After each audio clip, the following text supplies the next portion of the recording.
উজানের ঢল ও বৃষ্টিতে সুনামগঞ্জ ও সিলেটের সার্বিক বন্যা পরিস্থিতির অবনতি হয়েছে।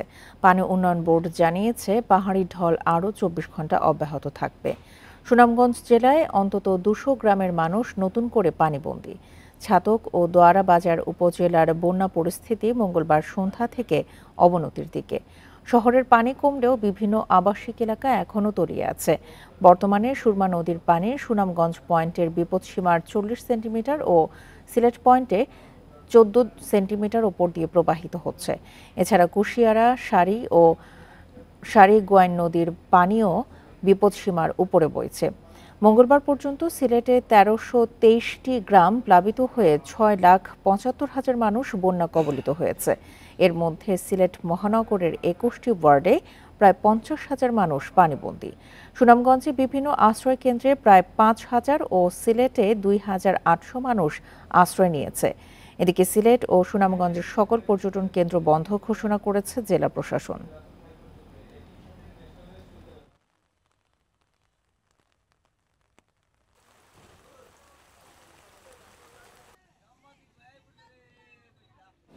সিলেট বিভাগে আরও ১০ দিন মাঝারি থেকে অতি ভারী বৃষ্টিপাত অব্যাহত থাকতে পারে বলে জানিয়েছে আবহাওয়া অধিদপ্তর। এতে ওই অঞ্চলে বন্যা পরিস্থিতির অবনতির শঙ্কা জানিয়েছে বন্যা পূর্বাভাস ও সতর্কীকরণ কেন্দ্র। এছাড়া তিস্তা ব্রহ্মপুত্রের পানিও আগামী কয়েকদিন বাড়বে। এতে রংপুর, কুড়িগ্রাম সহ বিস্তীর্ণ অঞ্চল পড়তে পারে বন্যার কবলে। সিলেট অঞ্চলে মঙ্গলবার পর্যন্ত টানা ১০ দিন ধরে থেমে থেমে বৃষ্টি হচ্ছে। সাথে যোগ হয়েছে উজানের ঢল। ফলে হু হু করে বাড়ছে সুরমা কুশিয়ারার পানি। প্লাবিত হয়েছে সুনামগঞ্জ, সিলেটের কয়েকশো গ্রাম। আরও ১০ দিন ভারী থেকে অতি ভারী বৃষ্টির পূর্বাভাস দিয়েছে আবহাওয়া অফিস। মেঘালয়, আসাম, ত্রিপুরা, নাগাল্যান্ড, অরুণাচল এইসব জায়গায় ভারী বৃষ্টি হচ্ছে। সুতরাং ট্রান্স বাউন্ডারি রেইনফল পাহাড়ি ঢল আকারে বাংলাদেশের অভ্যন্তরে প্রবেশ করছে। পাশাপাশি অভ্যন্তরীণভাবে সিলেট, ময়মনসিংহ এবং রংপুরেও ব্যাপক বৃষ্টিপাত হচ্ছে। সিলেট ছাড়াও রংপুর ও ময়মনসিংহ বিভাগে শুক্রবার পর্যন্ত ভারী বৃষ্টি হতে পারে। তিস্তা ব্রহ্মপুত্রের পানিও বিপদসীমা পার করতে পারে যে কোনো সময়। রংপুর, নীলফামারী, কুড়িগ্রাম ও গাইবান্ধায় ১ সপ্তাহের মধ্যে বন্যার সংখ্যা বন্যা পূর্বাভাস ও সতর্কীকরণ কেন্দ্রের। বর্তমানে যে সকল অঞ্চলে পানি বিপদসীমার উপর দিয়ে প্রবাহিত হচ্ছে, সেই সকল অঞ্চলের সংলগ্ন নিম্নাঞ্চলে বন্যা পরিস্থিতির আরও কিছুটা অবনতি ঘটার সম্ভাবনা রয়েছে। দেশের উত্তরাঞ্চলেও প্রধান নদ-নদীর পানি বৃদ্ধি পাচ্ছে, তবে সেখানে পানি বিপদসীমার নিচে অবস্থান করছে। তবে আগামী ৭২ ঘন্টায় দেশের উত্তরাঞ্চলের তৎসংলগ্ন উজানেও মাঝারি থেকে ভারী বৃষ্টিপাত ঘটার সম্ভাবনা রয়েছে। এর ফলে উত্তরাঞ্চলে তিস্তা, ধরলা, দুধকুমার, ব্রহ্মপুত্র ইত্যাদি নদ-নদীগুলোর পানি বৃদ্ধিও অব্যাহত থাকতে পারে। বছরের এই সময়ে বন্যা অস্বাভাবিক কিংবা আকস্মিক নয়। ভৌগোলিক কারণে বর্ষার আগেও মাঝামাঝি সময়ে বন্যা হওয়া স্বাভাবিক, বলছে বন্যা পূর্বাভাস ও সতর্কীকরণ কেন্দ্র। আল আমিন হক অহন, ইন্ডিপেন্ডেন্ট নিউজ, ঢাকা। ভারতের সঙ্গে চলতি গঙ্গার পানি বন্টন চুক্তি নবায়ন করতে আগ্রহী বাংলাদেশ। এ নিয়ে শিগগিরই দুই দেশ কাজ শুরু করবে বলে জানিয়েছেন পানি সম্পদ প্রতিমন্ত্রী। তবে বিশেষজ্ঞরা বলছেন ২০২৬ সাল চুক্তির মেয়াদ শেষ হবে, তাই কালক্ষেপণের সুযোগ নেই। চুক্তি নবায়নে ন্যায্য হিস্সা সহ দূষণমুক্ত পানি নিশ্চিতের দাবিতে ঢাকাকে সোচ্চার থাকার পরামর্শ তাদের। বাংলাদেশ ভারত গঙ্গার পানি বন্টন চুক্তির ৩০ বছরের মেয়াদ শেষ হচ্ছে ২০২৬ সালের ডিসেম্বরে। দুই দেশের অভিন্ন নদীর সংখ্যা ৫৪টি। এর মধ্যে মাত্রই একটি নদীর পানি ভাগাভাগি নিয়ে চুক্তি হয় ঢাকা দিল্লির। ভারতের নতুন সরকারের সঙ্গে গঙ্গা চুক্তির ভবিষ্যৎ নিয়ে আলোচনার পরিকল্পনার কথা জানায় পানি সম্পদ মন্ত্রণালয়। দুই দেশের স্বার্থেই গঙ্গা চুক্তিটা এটা নবায়ন হবে, কারণ এখানে আমাদেরও স্বার্থ জড়িত আছে, ভারতেরও স্বার্থ জড়িত আছে। কারণ ওই চ্যানেলে ভারতের সঙ্গে আমাদের নৌ রুটের যে এইটা শুরু হচ্ছে, সেটা হলে পরে তাদের নিজের স্বার্থের জন্য তারা ওই গ্যাঞ্জেস এটাকে তারা করবে। ১৯৯৬ সালের চুক্তি অনুযায়ী ভারত বাংলাদেশকে প্রতি বছর ১ জানুয়ারি থেকে ৩১ মে পর্যন্ত ৩৫,০০০ কিউসেক পানি দেওয়ার কথা। ফারাক্কা থেকে পানি ভাগাভাগির পয়েন্ট ধরা হলেও অভিযোগ রয়েছে ফারাক্কায় পৌঁছানোর আগেই কয়েক ভাগে গঙ্গার পানি সরিয়ে নেয় ভারত। বিশ্লেষকেরা বলছেন চুক্তি নবায়নের সময় এ বিষয়ে সোচ্চার থাকতে হবে বাংলাদেশকে। চুক্তির একটা বড় দুর্বলতা বলেন যা বলেন সেটা হচ্ছে যে হিসাবটা হচ্ছে ফারাক্কা পয়েন্টে আসার আগে কতটা পানি উইথড্র হয়েছে সেইটাতে এই চুক্তির মধ্যে ছিল না। এটা বেসিন ওয়াইজ ওয়াটার ম্যানেজমেন্টের কনসেপ্ট এটা হয়নি, একটি নির্দিষ্ট পয়েন্টে এটার বিভাজনটা হয়েছে। অন্যদিকে ওয়াটার কোয়ালিটির ইস্যুগুলোও কিন্তু আসা উচিত, প্রচুর দূষিত হচ্ছে নদীগুলি, সেখানে কিন্তু করণীয় আছে। হ্যাঁ, এক দেশ থেকে দূষিত পানি আসলে এই চুক্তিতে কোয়ালিটির ব্যাপারগুলো কিন্তু উল্লেখ থাকতে পারে। বিশেষজ্ঞরা বলছেন অববাহিকা ভিত্তিক ব্যবস্থাপনার আওতায় নদীর ওপর মানুষের পাশাপাশি জীববৈচিত্র্যের অধিকারকেও গুরুত্ব দিতে হবে। সেচের পানির বণ্টনের চেয়ে যে সময় যে পরিমাণ পানি দরকার তার উপর গুরুত্ব দিয়ে চুক্তি নবায়নের পরামর্শ তাদের। Nafiza Dubla, independent news, Dhaka. ঈদের টানা 5 দিনের ছুটি শেষে আজ খুলছে অফিস আদালত। এর জন্য অনেকেই ফিরছেন ঢাকায়। বাড়তি ছুটি যারা নেননি মূলত আজ তারাই ফিরছেন। সকাল থেকে রেল, বাস ও সদরঘাট লঞ্চ টার্মিনালে রয়েছে ভিড়। ভোগান্তি এড়াতে আগেভাগেই ফেরার কথা জানান তারা। তবে ফিরতি পথেও বাড়তি ভাড়া নেওয়ার অভিযোগ করেছেন অনেকে। পরিবহন সংশ্লিষ্টরা বলছেন ঢাকামুখী স্রোত এখনও পুরোপুরি শুরু হয়নি। আগামী শুক্র শনিবার এই ভিড় আরও বাড়বে। এদিকে ঈদের তৃতীয় দিনেও অনেককে আজ সকালে ঢাকা ছাড়তে দেখা গেছে। বিভিন্ন কারণে ঈদে বাড়ি ফিরতে না পারায় আজ যাওয়ার কথা জানান তারা।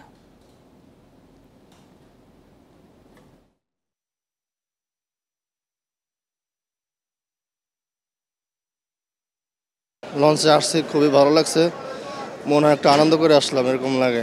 ঈদটা খুব ভালো লাগছে। আজকে অফিস খোলা, আজকে অফিস করব। আগের দিন রওনা দিয়েছি, ঈদের পরের দিন আবার ব্যাক করলাম।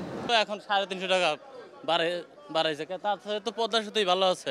350 টাকা বাড়ির সামনে থেকে উঠবো নাম ঢাকায়।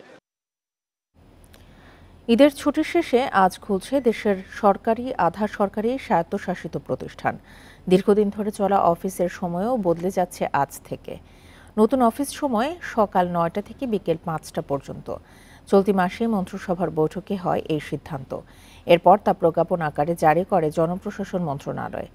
এতে রবি থেকে বৃহস্পতিবার সকাল 9টা থেকে বিকেল 5টা পর্যন্ত চলবে অফিস। বেলা 1টা থেকে 1:30 পর্যন্ত নামাজ ও মধ্যাহ্নভোজের বিরতি।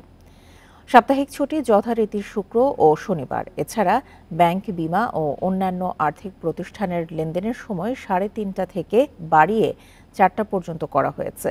বিদ্যুৎ সাশ্রয়ের জন্য 2022 সালের 15ই নভেম্বর থেকে সরকারি, আধা সরকারি, স্বায়ত্তশাসিত প্রতিষ্ঠানের অফিস সময় সকাল 9টা থেকে বিকেল 4টা পর্যন্ত করা হয়েছিল। ঈদের ছুটির পর আজ থেকে নতুন সূচিতে চলবে মেট্রো রেল। নতুন সূচি অনুযায়ী উত্তরা থেকে সবশেষ ট্রেন ছাড়বে রাত 9টা এবং মতিঝিল থেকে ছাড়বে রাত 9টা 40 মিনিটে। ডিএমটিসিএল কর্তৃপক্ষ জানিয়েছে ঈদের পর অফিস সূচি আগের 9টা 5টায় ফিরছে। এর সাথে সঙ্গতি রেখে মেট্রো রেলের পিক ও অফ পিক আওয়ারের সময়েও পরিবর্তন আনা হয়েছে। আজ থেকে মেট্রো রেল চলাচলের সময় বাড়ছে 1 ঘন্টা। এর আগে সোমবার ঈদের ছুটিতে মেট্রো রেল বন্ধ ছিল, মঙ্গলবার সকালে খুলে দেওয়া হয়।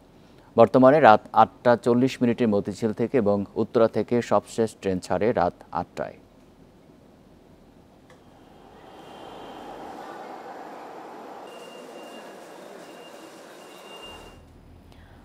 অনেক কোরবানির পশু অবিকৃত থেকে যাওয়ায় ক্ষতির মুখে বিভিন্ন জেলার বহু খামারি। ছোট গরুর বাজার ভালো থাকলেও বড় গরুর দাম ওঠেনি। খামারিরা বলছেন হাট ফেরত পশুতে ফের বিনিয়োগ এখন বড় দুশ্চিন্তা।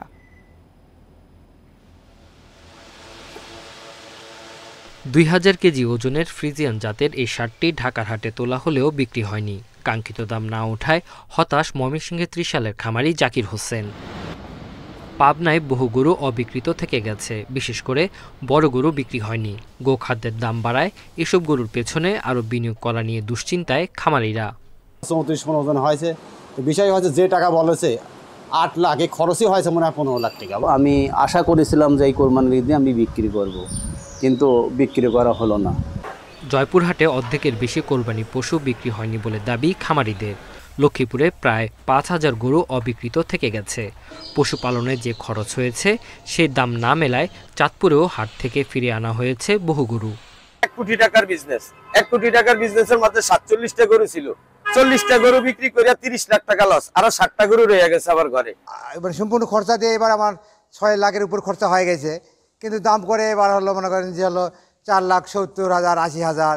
বেশ কিছু গরু রয়ে গেছে। এটা সাধারণত ভারতীয় গরু আসার কারণে আমাদের খামারিদের অনেক গরু রয়ে গেছে। আমরা এই গরুগুলি নিয়ে অনেকটাই বিপাকে। সীমান্তবর্তী হাটগুলোতে ভারতীয় ও মিয়ানমারের গরু উঠায় অনেকে ক্ষতিগ্রস্ত হয়েছে বলে দাবি খামারিদের। Tanzil Hasnat, Independent News. এ নিয়ে আরও জানাতে লক্ষ্মীপুর থেকে যোগ দিচ্ছেন আমাদের সহকর্মী আব্বাস হোসেন। আব্বাস, বলা হচ্ছে যে সীমান্তবর্তী জেলাগুলোতে মিয়ানমার এবং ভারত থেকে গরু এসেছে, এর জন্য খামারিরা বিশেষ করে ক্ষতির সম্মুখীন হয়েছেন এবং বড় গরুর খামারি যারা তারা আসলে অবিক্রেত থেকে যাওয়ায় দুশ্চিন্তায় পড়েছেন। এর জন্য কি খামারিদেরকে ক্ষতির হাত থেকে রক্ষার জন্য প্রাণী সম্পদ অধিদপ্তর বা কৃষি সম্প্রসারণ অধিদপ্তরের পক্ষ থেকে কি কোনো ব্যবস্থা নেওয়া হতে পারে যাতে করে তাদের এই গরুগুলো বিক্রি হয়?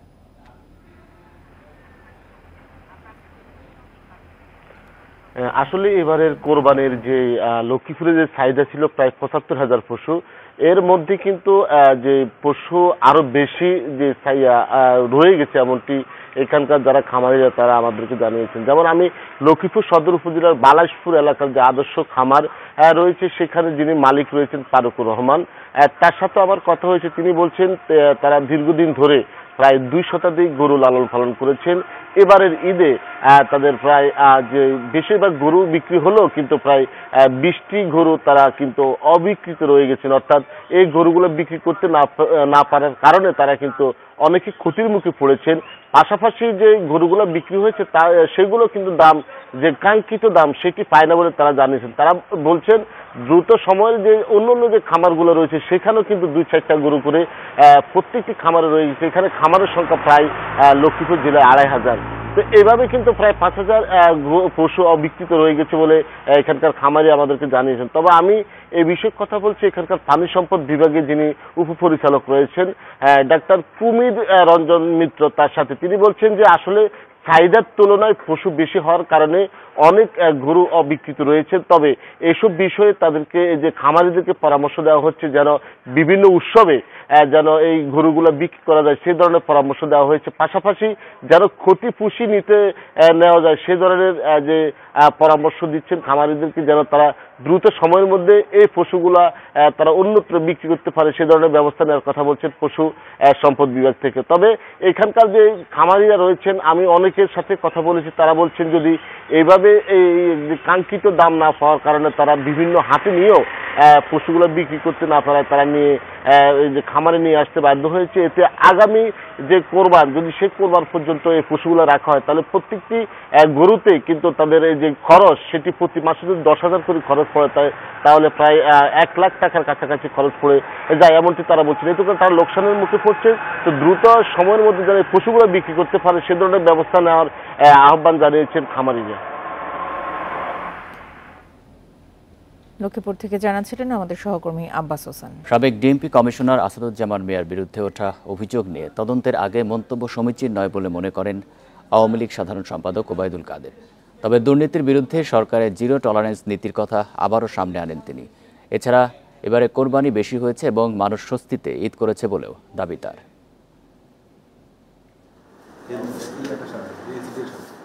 সম্প্রতি কটি গণমাধ্যমের প্রতিবেদনে সাবেক ডিএমপি কমিশনার আসাদুজ্জামান মিয়ার বিরুদ্ধে ওঠে দুর্নীতির অভিযোগ। আওয়ামী লীগ সাধারণ সম্পাদকের ঈদ পরবর্তী সংবাদ সম্মেলনে উঠে আসে সে প্রসঙ্গ।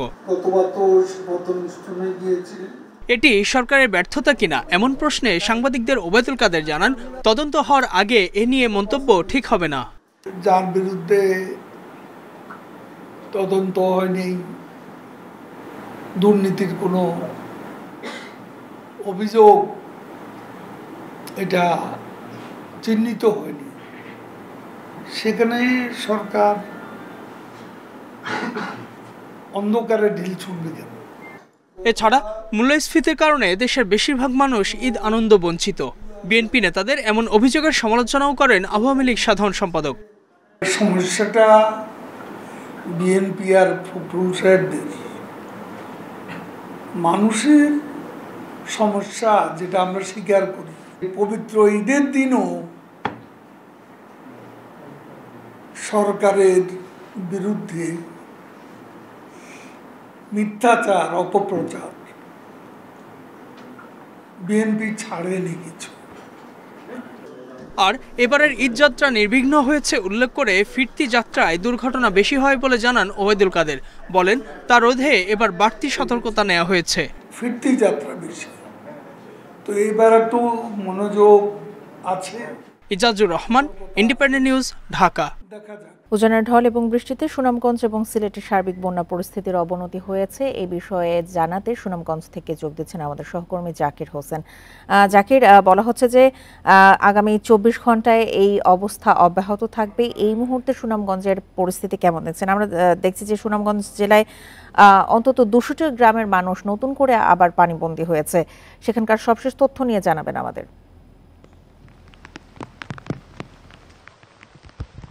দেখুন, সুরমা নদীর পানি গতকাল থেকে আজকে সকাল পর্যন্ত কিন্তু 20 সেন্টিমিটার কমেছে, তারপরে কিন্তু বিপদসীমার 40 সেন্টিমিটার উপর দিয়ে প্রবাহিত হচ্ছে।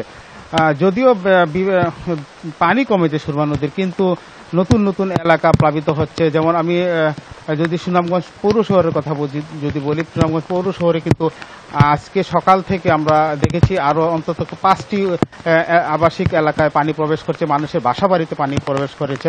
অন্যদিকে যদি বলি, সুরমা নদীর ছাতক পয়েন্টে বিপদসীমার 160 সেন্টিমিটার উপর দিয়ে প্রবাহিত হচ্ছে, যার ফলে ছাতক এবং দোয়ারা বাজার এই দুইটি উপজেলা এই মুহূর্তে সুনামগঞ্জ জেলার মধ্যে সবচেয়ে বেশি আক্রান্ত হয়েছে। যার ফলে আমরা বলতে পারি ছাতক এবং দোয়ারা বাজার উপজেলা প্রায় 70 থেকে 75% বাসাবাড়িতে কিন্তু পানি প্রবেশ করেছে। মানুষের মধ্যে একটা চরম একটা দুর্ভোগ দেখা দিয়েছে। বিশেষ করে ছাতক উপজেলার কথা যদি বলি, ছাতক উপজেলায় আমরা দেখেছি মানে আশ্রয় কেন্দ্রেও মানুষ কিন্তু অনেক আশ্রয় কেন্দ্র ঠাঁই হচ্ছে না, এমনটাও হয়েছে। তো সার্বিকভাবে আমরা বলতে পারি এখন যে পরিস্থিতি দেখছি, বৃষ্টিপাত অব্যাহত আছে। আগামী 72 ঘন্টা বৃষ্টিপাত হওয়ার একটা সম্ভাবনার কথা জানিয়েছেন পানি উন্নয়ন বোর্ড। যদি এই পরিস্থিতি অব্যাহত থাকে তাহলে সুনামগঞ্জের বন্যা পরিস্থিতি আরো অবনতি হবে। সুনামগঞ্জ থেকে বন্যা পরিস্থিতির সবশেষ অবস্থা নিয়ে জানাচ্ছিলেন আমাদের সহকর্মী জাকির হোসেন। বৈরী আবহাওয়া ও ঝোড়ো বাতাসের কারণে মঙ্গলবার রাতে চট্টগ্রাম শাহ আমানত বিমানবন্দরে অবতরণ করতে পারেনি বিমান বাংলাদেশ ও ইউএস বাংলার 2টি ফ্লাইট। এ সময় বিমানের যাত্রীরা আতঙ্কিত হয়ে পড়েন। পরে ফ্লাইট দুটি ঢাকায় অবতরণ করা হয়। মঙ্গলবার রাত 8টার দিকে বাংলাদেশ বিমানের ফ্লাইটটি চট্টগ্রাম হয়ে ওমান যাবার কথা ছিল। পরে 1 ঘন্টা আকাশে ঘুরে রাত 9:45টায় ঢাকা শাহজালাল আন্তর্জাতিক বিমানবন্দরে অবতরণ করে। এছাড়া ইউএস বাংলার আরেকটি ফ্লাইট চট্টগ্রামের উদ্দেশ্যে ঢাকা ছেড়ে গেলেও পরে আবহাওয়া পরিস্থিতি ভালো না থাকায় ঢাকায় ফিরে আসে। এদিকে বাংলাদেশ বিমানের আরেকটি ফ্লাইট মঙ্গলবার রাত 12:40 চট্টগ্রাম বিমানবন্দরে অবতরণ করেছে বলে জানা গেছে।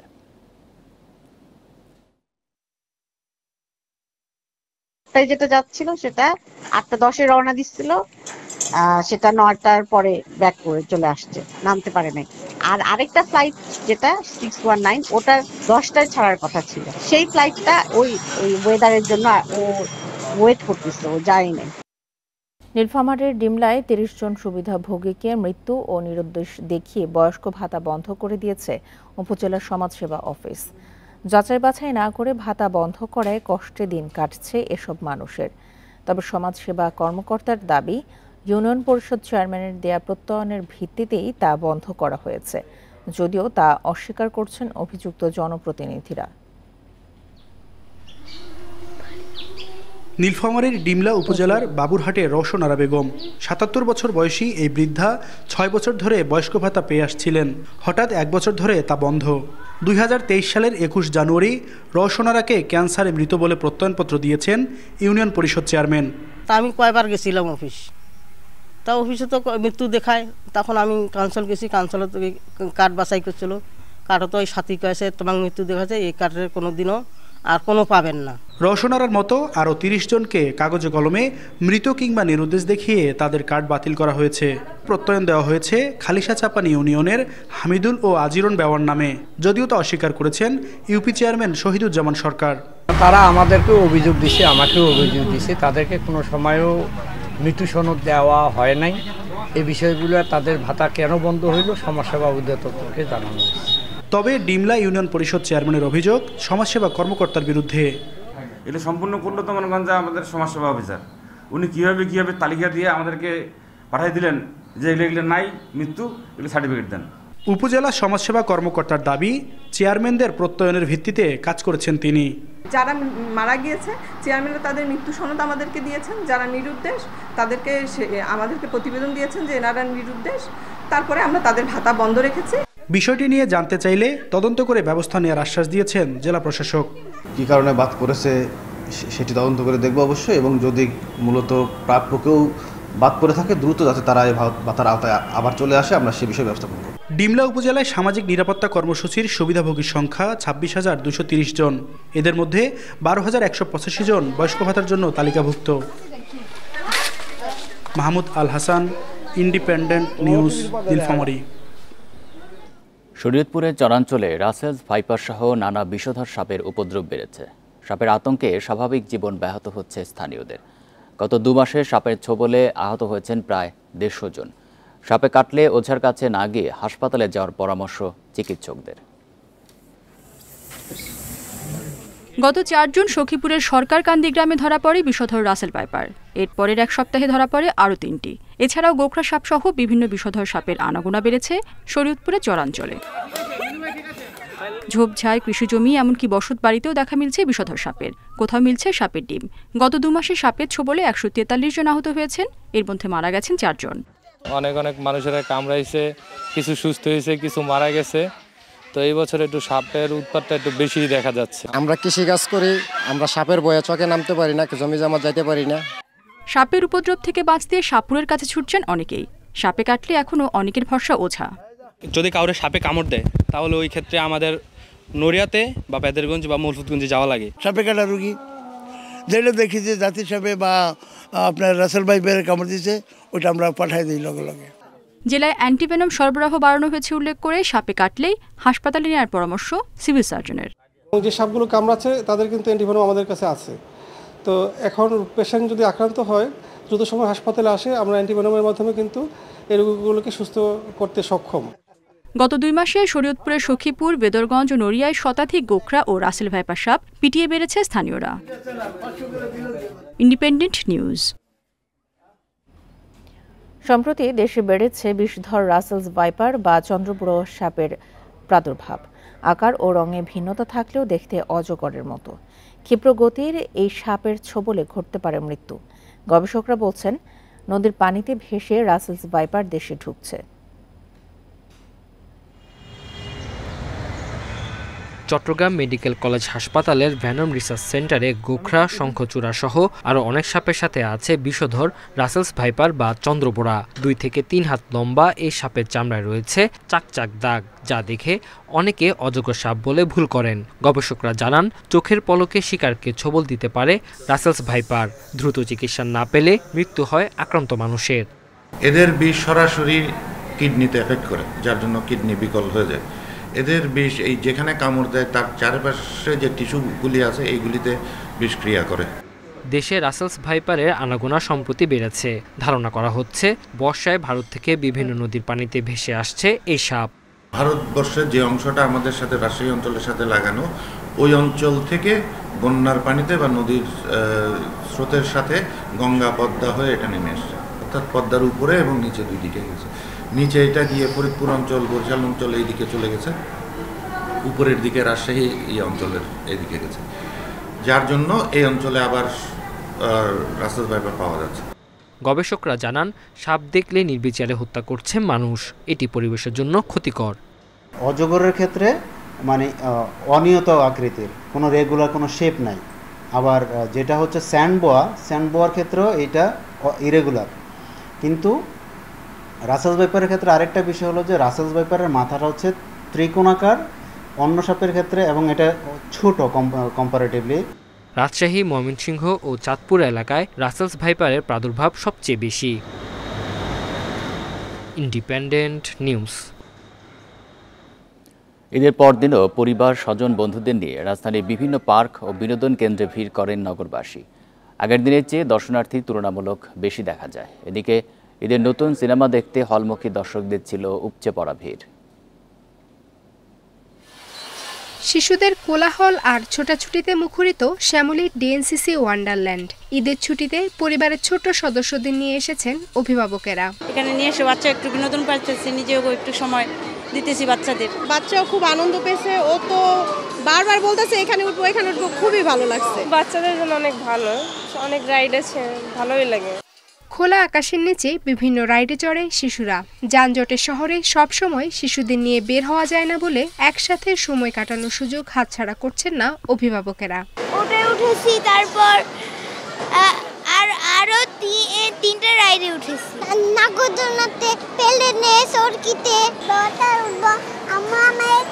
সকালে ছুটির ফাঁকে সিনেমা হলে দর্শক খরা কাটিয়ে নতুন আশা। মুক্তির পর ঈদের দিন থেকেই শাকিব খানের তুফানের শো হাউসফুল। এইটা দেখার জন্য অনেক এক্সাইটেড, ট্রেলারটা খুব ভালো ছিল, এই জন্য আসছি। ছবি দেখতে আসতে সবার সাথেই ভালো লাগে। বেসিক্যালি শাকিব খানের ছবি তো অসম্ভব সুন্দর লাগে, এর আগেও প্রিয়তমা দেখেছি, এখন তুফান দেখতে আসছি। শাকিব খানের আমি অনেক বড় ভক্ত, আপনারা সবাই জানেন সেটা। শাকিব খানের সাথে সাথে একই স্ক্রিনে আমরা চঞ্চল চৌধুরীকে দেখতে পাবো, আমি উনারও খুব বড় একজন ভক্ত। প্রচণ্ড তুফান শুধু বাংলাদেশের সিনেমা জগতে নয়, সারা বিশ্বের সিনেমা জগৎকে আসলে তোলপাড় করবে। ঈদে মুক্তি পাওয়া সিনেমা নিয়ে যেভাবে সাড়া পড়েছে এবং মানুষ আবারও হলমুখী হয়েছে, তাতে দেশের চলচ্চিত্র আরও এগিয়ে যাওয়ার আশা সংশ্লিষ্টদের। আফসানা আফরোজ জুই, ইন্ডিপেন্ডেন্ট নিউজ, ঢাকা। আর এই ছিল এখনকার মতো ইন্ডিপেন্ডেন্ট সংবাদে। ইন্ডিপেন্ডেন্ট টেলিভিশনের সব খবরের আরও বিস্তারিত জানতে চোখ রাখুন ফেসবুক, এক্স এবং ইউটিউবে। ধন্যবাদ সবাইকে।